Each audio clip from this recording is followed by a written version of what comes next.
Welcome back. You know, in 2020, this virus will never be forgotten. But in 1918, a flu ripped across the world and infected 500 million people, including those athletes playing sports at the time. Ron Futrell caught up with an author, Ken Rosen, who chronicles the deadly flu in sports.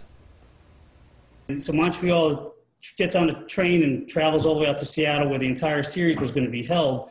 And along the way, they get sick. And during the Stanley Cup Finals, after Game 5, it was tied 2-2 in one tie.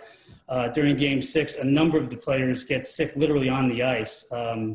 Joe Hall, who's a brilliant and incredibly gifted and incredibly nasty defenseman for the Montreal Canadiens, passes out on the ice at the end of the game. It goes right to the hospital, never leaves, dies a couple of days later.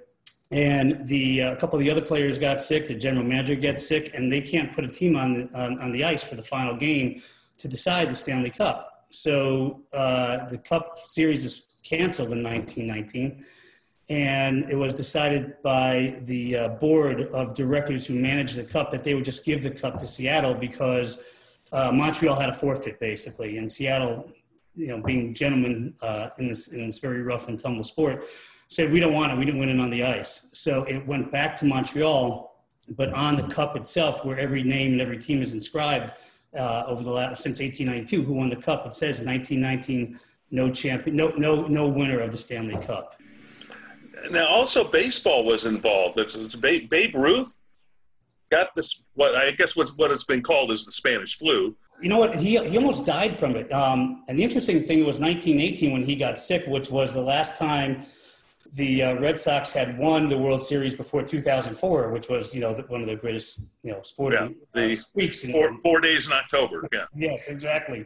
So Babe gets it in May of 18, and he's recovering from the disease. He's in the hospital, and a doctor wants to try a new and controversial therapy on him. And it was basically what he did is he lined his throat with a compound that included silver nitrate. Well, silver nitrate's very dangerous, and Babe has this crazy reaction to it, and that almost kills him.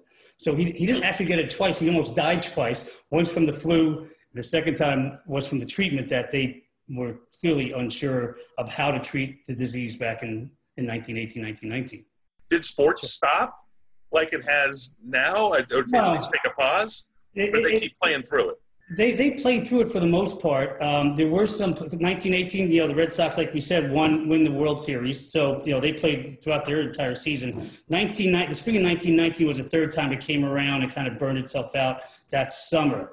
But they continue to play sports for the most part. Some of it did shut down, but they did play Major League Baseball, football, which was in its infancy. It wasn't nearly as popular as it is today. Hockey continued to be played. They were playing in front of crowds, although as you see in the pictures and you allude to, Ron, they were wearing masks. The similarity is that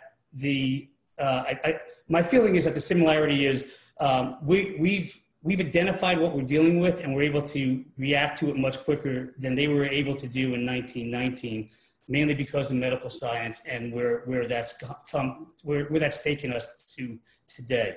They didn't know what they were battling with back then, and it had to be a scary time because of how quickly people got sick and how quickly they died.